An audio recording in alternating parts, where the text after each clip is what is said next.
अब मैं जिन्हें बुलाना चाहता हूं, मैं कुछ बात कहना चाहता हूं। वो कौन है?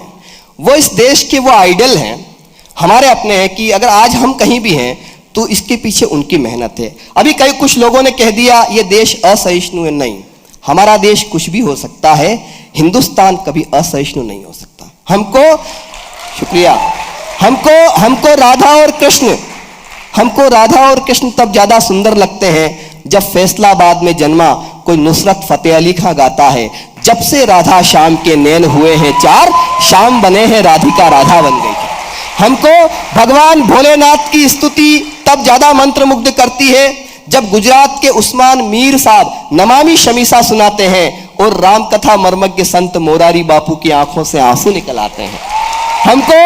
हमको बनारस की गंगा तब ज्यादा पावन लगती है जब जयपुर में जन्मे महमद हुसैन एक स्वर में गाते हैं जय सरस्वती मां सरस्वती, वरदे वरदे मां महारानी।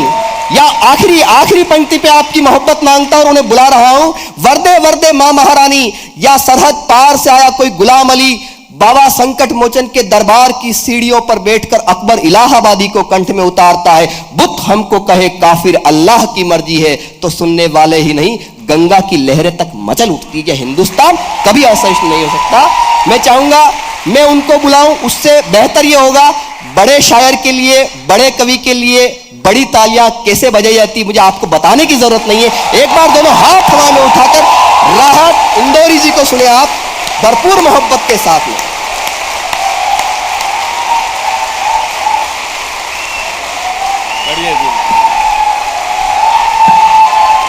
बहुत शुक्रिया दोस्तों, बैठिए।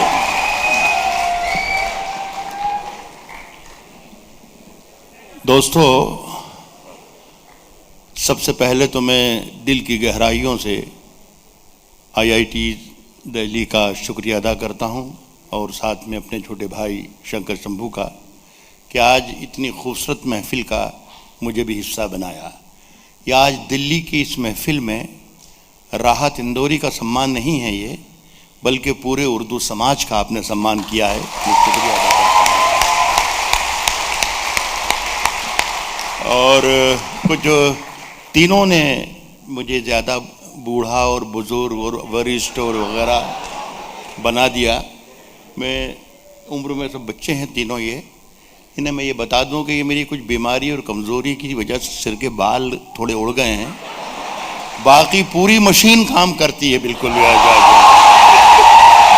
बहुत शुक्रिया। मैं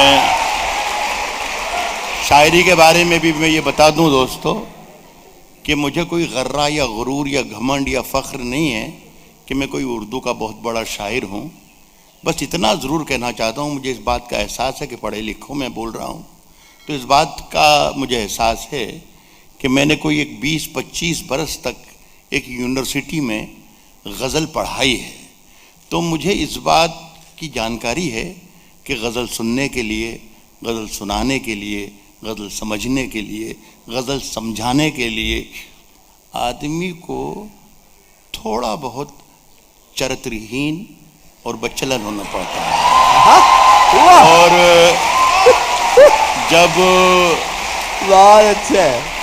जब ये हमारी मुमताज़ जो शायरा हैं, जब ये कह रही थी, जब बता रही थी आपको कि पीतल जेवर का बक्सा खोला, जिस तरीके से उन्होंने बक्सा खोला और आपने देखा, और जब ये मछुआरे नयन पढ़ रहे थे, कुंवारे नयन पढ़ रहे थे, और जिस tariqe से आप सुन रहे थे, तो मुझे अंदाज़ा हो गया था कि मेरे काम के यहाँ काफ़ी लोग हैं।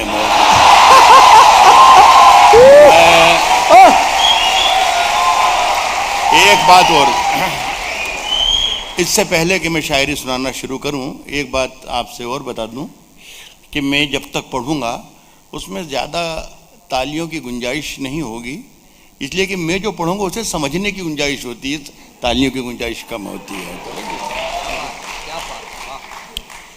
पहला शेर पढ़ता हूं जो सिर्फ, जाहिर है कि यहाँ पे 90% से ज़्यादा तो नौजवान ही हैं, तो ये सिर्फ नौजवानों के लिए मेरा पहला शेर है। बुजुर्ग जो सामने बैठे हैं मेरे,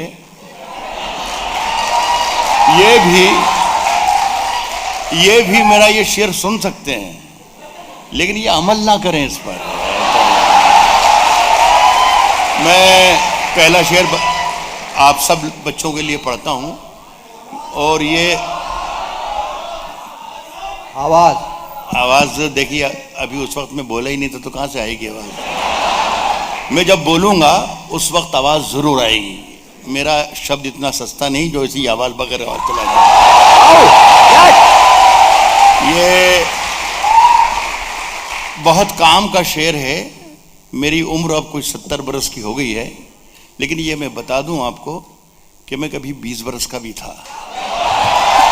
तो ये जो तजर्बा मैं बयान कर रहा हूं ये आपको आज काम आएगा, इसलिए मैं पढ़ रहा हूं। पहला शेर सुने सब, और यही अंदाजा मुझसे हो जाएगा, मुझे अंदाजा हो जाएगा कि दूसरा शेर मुझे कैसा पढ़ना है। पहले शेर ही बता देगा, या दूसरा शेर पढ़ना भी है या नहीं पढ़ना ये भी पता चल जाएगा। सुने कि राज जो कुछ हो इशारों में बता भी देना, इशारों में बता भी देना। राज जो कुछ हो, आवाज आ रही है ना? तो ये आवाज इसलिए आ रही है कि मैं बोल रहा हूं। राज जो कुछ हो इशारों में बता भी देना, हाथ जब उससे मिलाना तो दबा भी देना।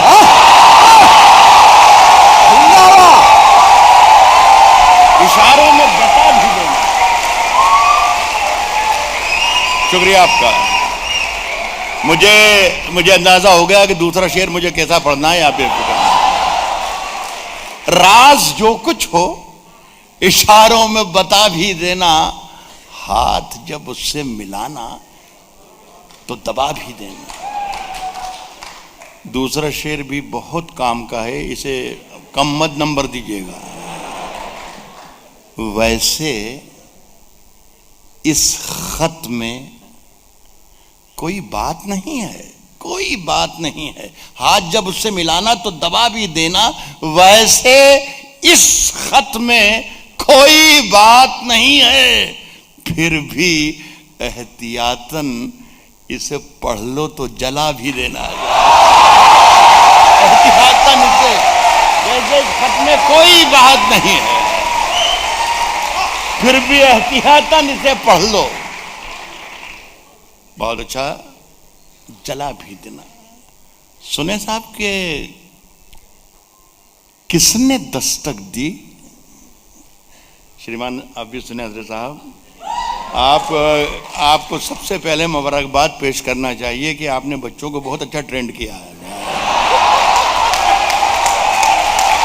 सुनिए है कि किसने दस्तक दी। मैं धीरे धीरे शायरी की तरफ आऊँगा, कोशिश करूँगा, और बीच में कभी ना कभी ऐसी शायरी ज़रूर आ जाएगी जिस शायरी की वजह से ये राहत इंदौरी या तो बहुत मशहूर है या बहुत बदनाम है। लेकिन आपसे गुजारिश सिर्फ मेरी दोस्तों यही है कि जब तक मैं माइक पर हूँ आपकी पूरी तवज्जो मेरी तरफ होना चाहिए, इसलिए कि मेरा कोई भरोसा नहीं कि कब मैं अच्छा शेर सुना दूं। तो ये ध्यान रखिएगा। कह रहा हूं कि किसने दस्तक दी, एक एक शख्स शिरकत करे। किसने दस्तक दी ये दिल पर, कौन है? किसने दस्तक दी ये दिल पर, किसने दस्तक दी ये दिल पर, कौन है? आप तो अंदर हैं, बाहर कौन है?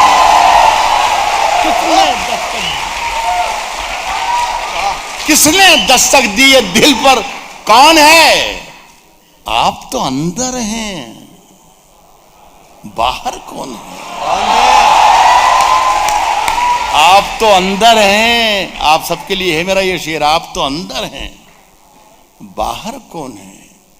साहब जवान आंखों के जुगनू चमक रहे होंगे, जवान आंखों के जुगनू चमक रहे होंगे, जवान आंखों के जुगनू चमक रहे होंगे। अब अपने गांव में अमरूद पक रहे होंगे।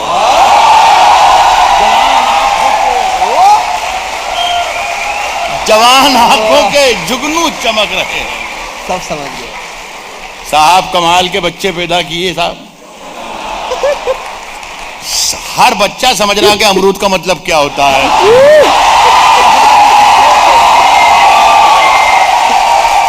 जवान आंखों के जुगनू चमक रहे होंगे। अब अपने गांव में अमरूद पक रहे होंगे। अब ये एक शेर और सुने, मजा आएगा आपको। अच्छा लग रहा है, मुझे भी सुनाने में अच्छा लग रहा है, इसलिए मुझे अच्छा लग रहा है कि आपको सुनने में अच्छा लग रहा है। अब अपने गांव में अमरूद पक रहे होंगे, भुला दे मुझको मगर मेरी उंगलियों के निशान। भुला दे मुझको मगर, सुने भाई शंभू शेखर, ये बच्चे तो हैं ही सही। अब वो उस लड़की पीछे ने कुछ कह रही थी कि ले तुम भी तलाक ले लो, मैं भी तलाक ले। ये कोई जरूरी थोड़ी हो, तलाक लेना कोई जरूरी थोड़ी है मियां सब।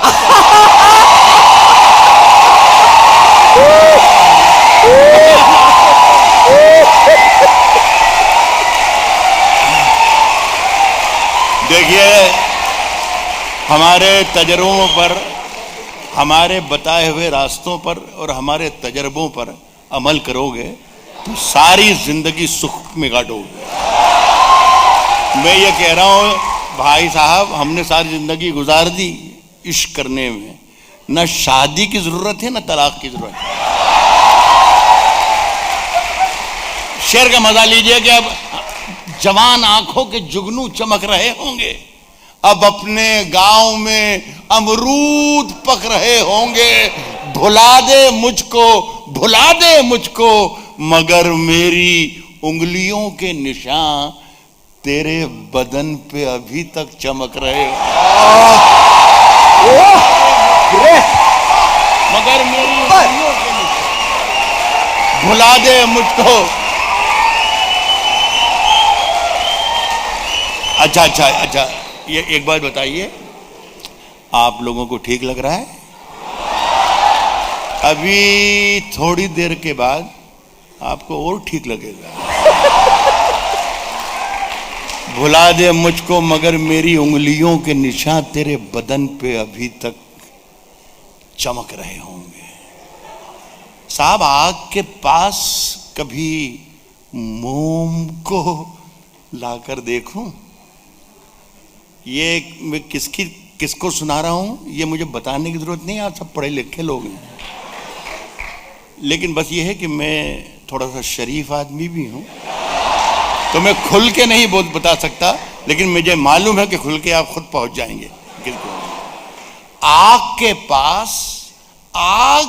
पास कभी मोम को लाकर देखूं? आग के पास कभी मोम को लाकर देखूं? हो इजाजत तो तुझे हाथ लगाकर देखूं। आग के पास कभी मोम को लाकर देखूं। बहुत अच्छे, ग्रेट। आग के पास कभी मोम को लाकर देखूं, हो इजाजत तो तुझे हाथ लगाकर देखूं। अब एक शेर अच्छा सुना रहा हूं।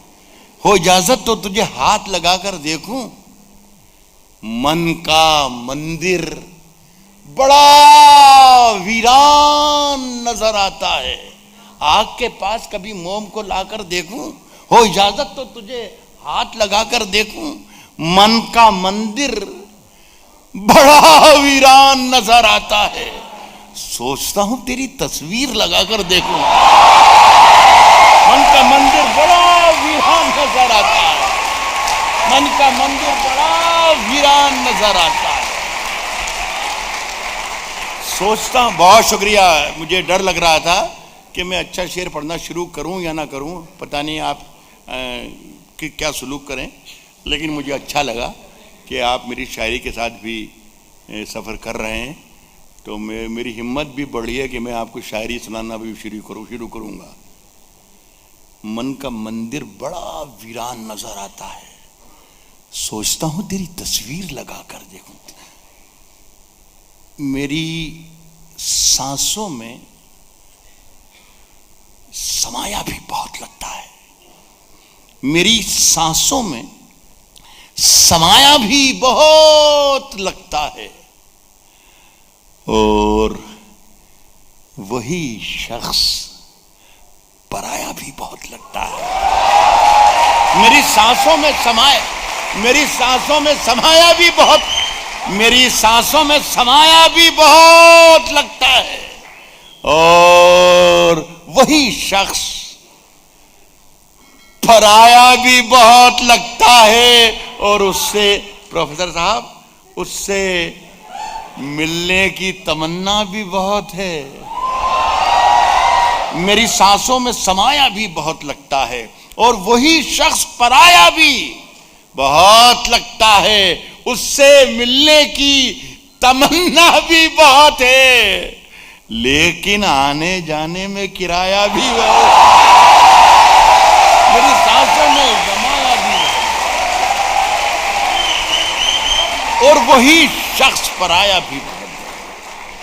साहब उससे मिलने की तमन्ना भी बहुत है, लेकिन आने जाने में। साहब अगर आप इजाजत देख, एक बात बता दूं, राज की बात है ये। मेरा जो कारोबार है, मेरा पेशा है, ये जो मैं कविता पाठ कर रहा हूं, ये मेरा कारोबार है। ये कहने में मुझे कोई शर्म नहीं आ रही है, और मैं जो कहने जा रहा हूं ये मेरे कारोबार का नुकसान है, लेकिन फिर भी मैं कह रहा हूं, इसलिए कि यहाँ पर आपके साथ बेईमानी करने को मेरा जी नहीं चाहता है। मैं ये कहना चाह रहा हूं कि मैंने आपको अभी तक एक भी शेर नहीं सुनाया। यकीन कीजिए, मैं इंतजार कर रहा था कि एक मर्तबा आप मेरी गिरफ्त में आ जाएं, फिर मैं पहला शेर पढ़ के देखूंगा। क्या अगर आपकी इजाजत है तो मैं पहला शेर पढ़ के देखूं?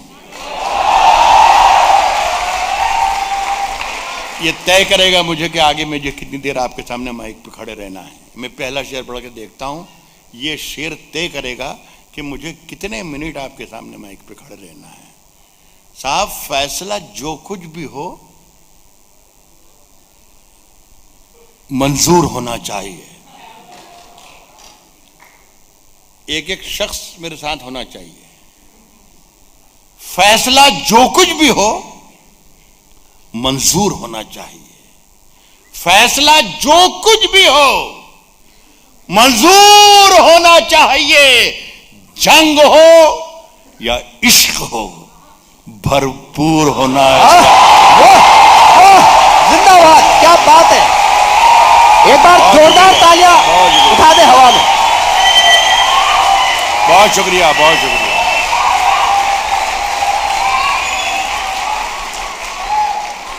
बहुत शुक्रिया साहब। मैं गदगद हो गया। आपने मेरे शेर की इज्जत रख ली, यानी मेरी इज्जत रख ली।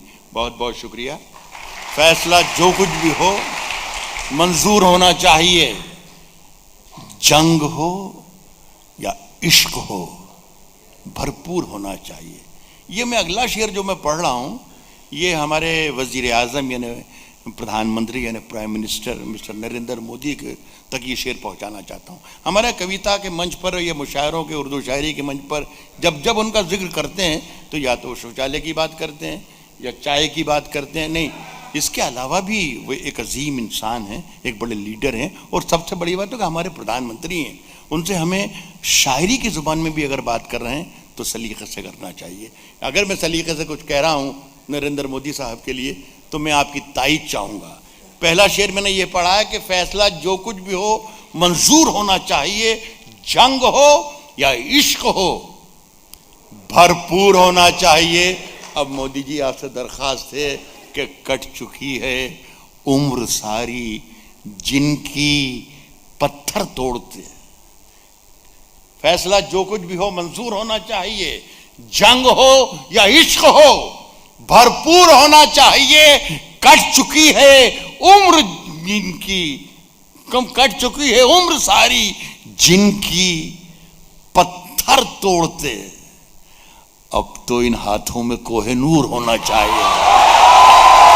कट चुकी है उम्र सारी जिनकी पत्थर तोड़ते, कट चुकी है उम्र सारी जिनकी पत्थर तोड़ते, अब तो इन हाथों में, बहुत शुक्रिया साहब, कोहिनूर होना चाहिए। अब तो इन हाथों में कोहिनूर होना चाहिए। सुने दोस्तों कि हम, आपका शुक्रिया साहब, अब मैं अंदाजा हो गया कि मैं अब आपको शायरी सुना सकता हूं। हम अपनी जान के दुश्मन को, जान के दुश्मन को अपनी जान कहते हैं। ये देखिए, जान और दिल और सनम इस तरीके के लफ्ज आते हैं, वैसे ही सब आह करने लगे। ये जान कुछ और भी हो सकता है, मेरी जान कुछ और भी हो सकता है। कह रहा हूं कि हाँ, आपने कहा था कि कुछ ऐसा भी होना चाहिए। कह रहा हूं कि हम अपनी जान के दुश्मन को अपनी जान कहते हैं। मोहब्बत की इसी मिट्टी को हिंदुस्तान कहते हैं।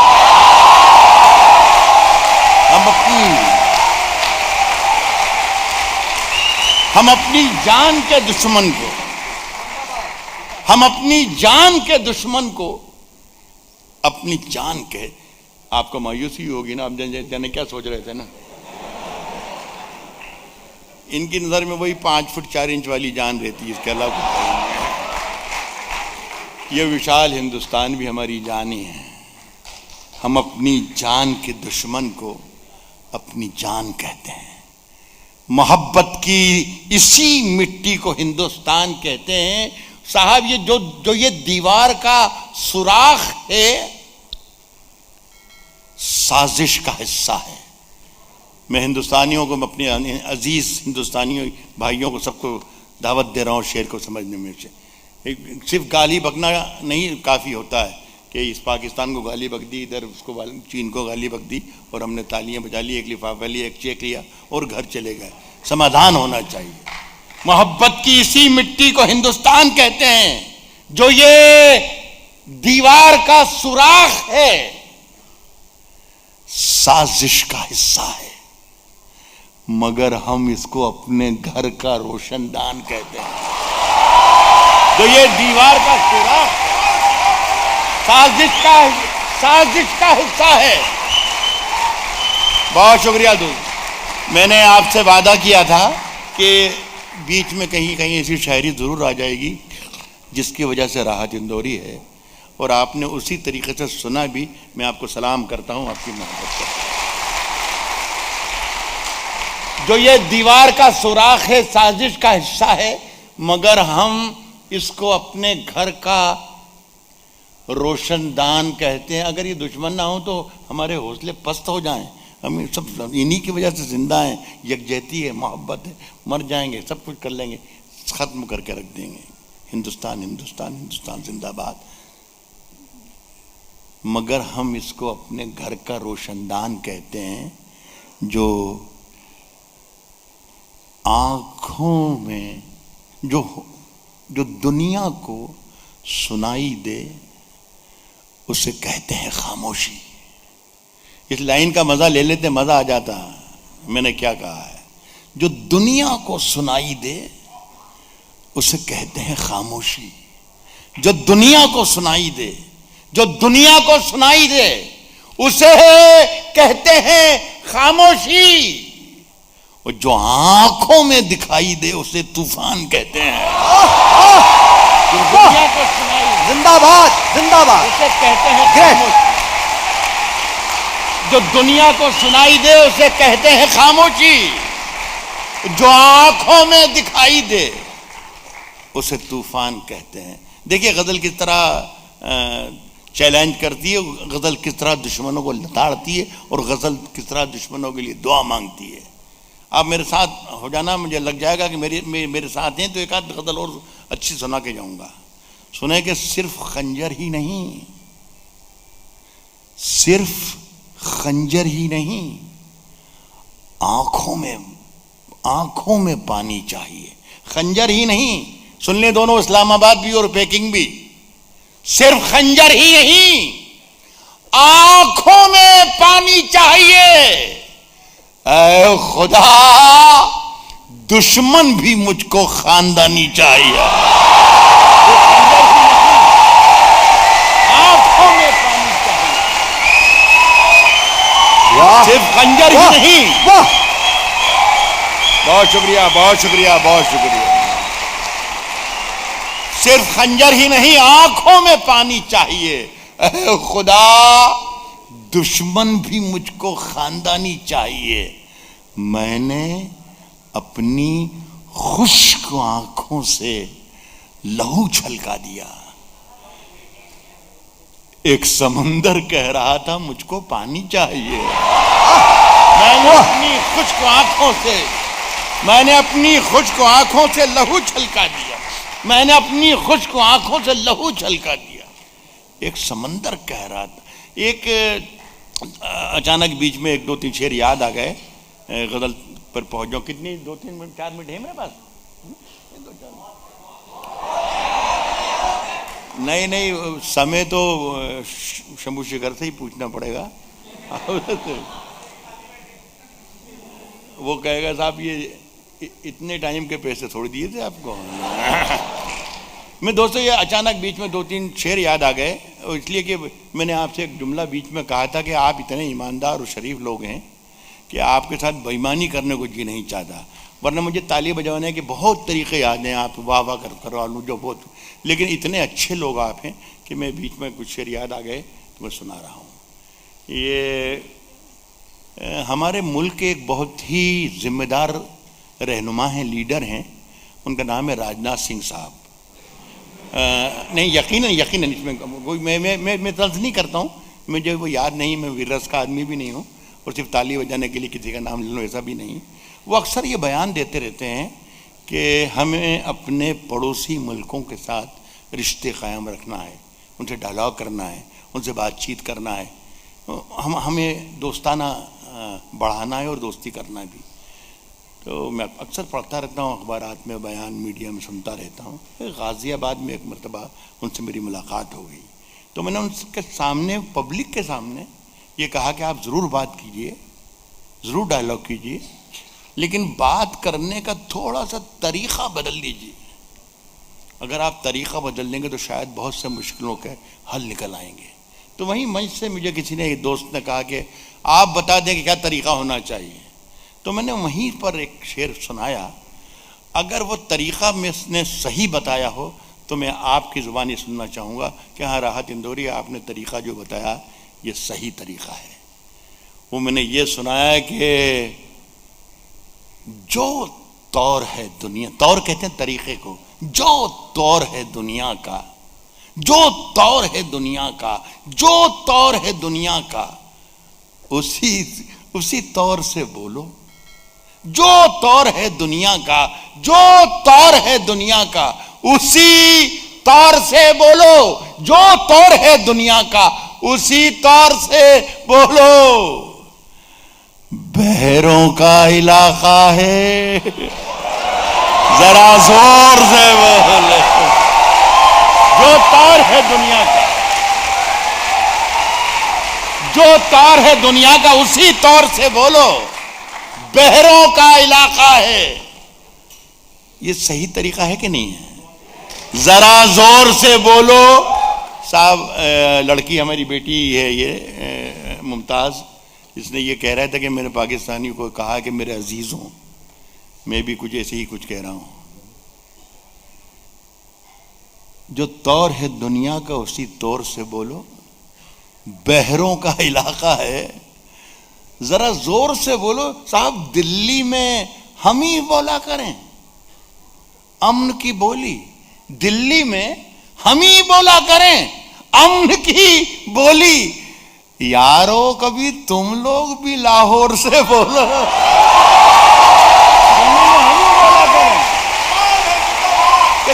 दिल्ली में हम ही बोला करें, दिल्ली में हम ही बोला करें अमन की बोली। यारो कभी तुम लोग भी लाहौर से बोलो साहब। सूरज, सितारे, चांद, देखिए टेक चेंज हो गया अचानक, बीच में वापस आ जाऊंगा। सूरज, सितारे, चांद मेरे साथ में रहे। सूरज, सितारे, चांद मेरे साथ में रहे जब तक तुम्हारे हाथ मेरे हाथ में। वाह वाह। सिर्फ 70 बरस में, 70 बरस में हिंदुस्तान का एक मुसलमान ये कह रहा है कि हमें बात करने का तरीका बदल देना चाहिए। सिर्फ 70 बरस में एक ऐसा हिंदुस्तान जो एक था, हिंदुस्तान और पाकिस्तान, वहीं का हिंदुस्तानी एक ये कहना पड़ रहा है उसको, सूरज, सितारे, चांद मेरे साथ में रहे जब तक तुम्हारे हाथ मेरे हाथ में रहे। और अब ये आवाज बदलना पड़ रही है मुझे। मेरे हाथ में रहे, शाखों से टूट जाएं वो पत्ते नहीं हैं हम। जब तक तुम्हारे हाथ मेरे हाथ में रहे, और अब सुन ले कि शाखों से टूट जाएं वो पत्ते नहीं हैं हम। आंधी से कोई कह दे कि औकात में रहे, वो पत्ते नहीं हैं। शाखों से टूट जाए वो पत्ते नहीं हैं हम। आंधी से कोई कह दे कि औकात, आंधी से कोई कह दे कि औकात में रहे। अब मैं बहुत वक्त की पाबंदी है, एक मर्यादा है, सबके लिए वक्त था, मैं ख़त्म कर रहा हूँ। एक 2-3 शेर 2-1.5 मिनट में 2 मिनट में, ताकि आप बिल्कुल ताज़ा हो जाएं। सरहद पर चले गए थे, जंग की तरफ चले गए थे, वहाँ से वापस दिल्ली आ जाएं होश खास की तरफ, वो तो फिर अच्छे हल्के फुल्के हो गए हम। ये कुछ बच्चों की फरमाइशें, मैं आमतौर पर फरमाइशें पूरी करता नहीं हूँ, और मैं मना भी करता हूँ बच्चों को कि मर्दों से फरमाइश नहीं करना चाहिए, लेकिन उनकी ख्वाहिश थी। मुझे टेलीफोन पर करके कह कर बताया गया, हमने खड़गपुर में IIT में सुना, रुड़की में IIT में सुना, कहाँ दिल्ली बम्बई में सुना। तो मैं 2-4 शेर हैं, ये 1.5 मिनट में ख़त्म हो जाएंगे दोनों। उसकी कत्थई आंखों में, उसकी कत्थई आंखों में है जंतर मंतर सब। इसमें क्या खूबी या खराबी है कि अचानक खत्म हो जाएगा, तो जरा सा होशियार रहना ताकि मेरा नुकसान ना हो। उसकी कत्थई आंखों में है जंतर मंतर सब, सब उसकी कत्थई आंखों में है, उसकी कत्थई आंखों में है जंतर मंतर सब। चाकू वाकू, छुरियां वुरियां, खंजर वंजर सब। खत्म हो गया ये। मैंने बोला था जरा होशियार रहिएगा, आपने होशियार रहे सब कुछ। उसकी कत्थई आंखों में है जंतर मंतर सब, चाकू वाकू, छुरियां वुरियां, खंजर वंजर सब। जिस दिन से तुम रूठी, मुझसे रूठे रूठे हैं, चाकू वाकू, छुरियां वुरियां, खंजर वंजर साहब। जिस दिन से तुम रूठी, मुझसे रूठे रूठे हैं, चादर वादर तकिया बकिया बिस्तर बिस्तर। जिस दिन से तुम रूठी, जिस दिन से तुम रूठी, मुझसे रूठे रूठे हैं, चादर वादर तकिया वकिया बिस्तर बिस्तर सब। ये एक नाकाम और नामुराद किस्म का आशिक है, उसकी आवाज़ थी, लेकिन एक मर्दाना आवाज़ थोड़ी अलग होती है। ऐसा लगता है कि शायद वो मर्दाना आवाज़ आपको ज़्यादा पसंद आएगी। मैंने अभी शेर ये पढ़ा है कि जिस दिन से तुम रूठी, मुझसे रूठे रूठे हैं, चादर वादर तकिया वकिया बिस्तर बिस्तर साहब। मर्दाना आवाज़ ये है कि मुझसे बिछड़कर, मुझसे बिछड़कर, मुझसे बिछड़कर वो भी कहां पहले जैसी है।